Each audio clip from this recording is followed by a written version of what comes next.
Rough ride indeed. For more on the Brexit and its implications, we're joined by William Cohen, the former U.S. Secretary of Defense. Let me get your thoughts about Prime Minister David Cameron. He went before Parliament, spoke today, wants to go slow, wants to ease into this. How do you think he's handling all of this? I think the best he can. I think what his message is, make haste slowly. In other words, there are a lot of uncertainties out there how this is going to be unwound. And the one thing that markets don't like is uncertainty. And that's what's taking place right now, uncertain in terms of how this will affect the rest of Great Britain. Will Scotland decide they want to leave so they can become part of the EU? Will the Irish say we have to have a united Ireland now? So a lot of uncertainty. And the greater the uncertainty, the more the volatility, the more you're going to see a depression in the economy.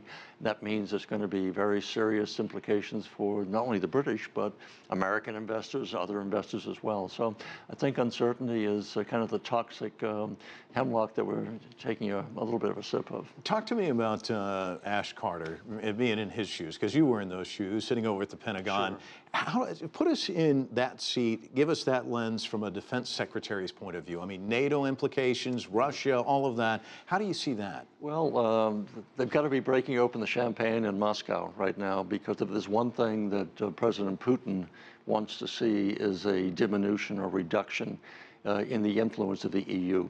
You still have sanctions that have been imposed on Russia for invading Crimea. He wants those taken off. You're going to have less of an opportunity to do that now that Great Britain won't have as an effective a voice.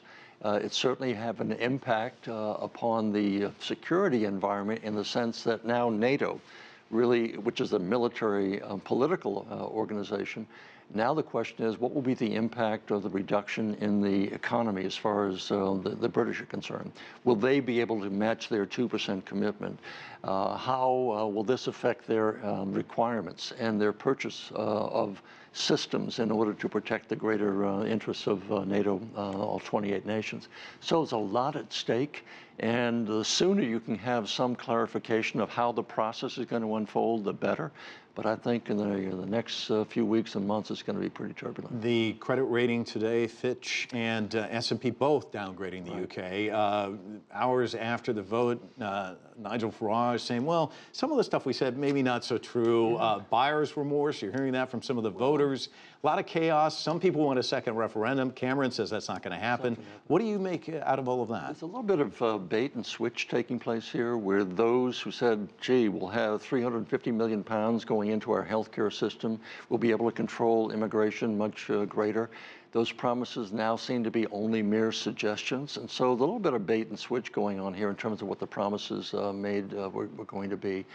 I think the British people are in for a pretty rough ride in the near future, and all we can do is saying, look, it's in our interest to get as much stability as we can.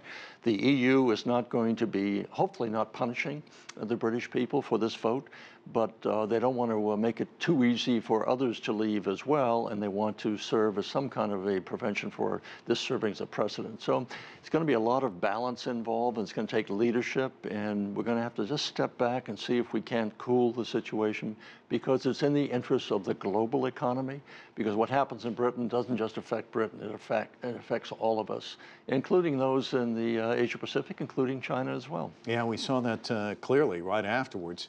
Angela Merkel going to be meeting with leaders from Italy, France later this week in Berlin. What do you make of that? What's going to come out of that, do you think? Well, she's really where the center of power is going to kind of move to. Germany has been the dominant economic force for some time now.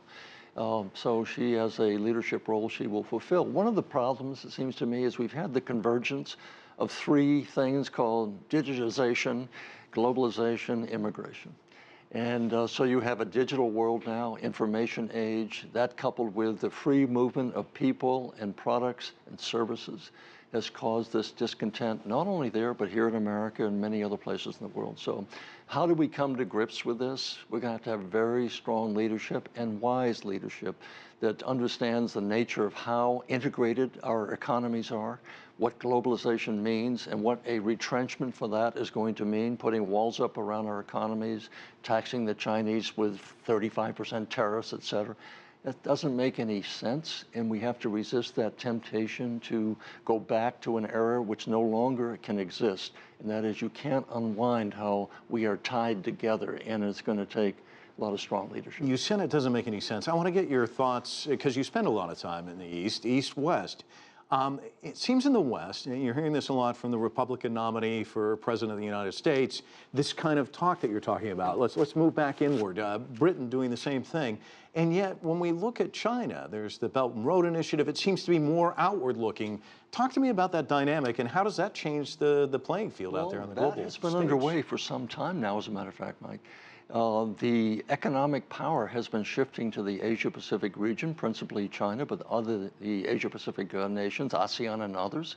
So there has been a economic shift.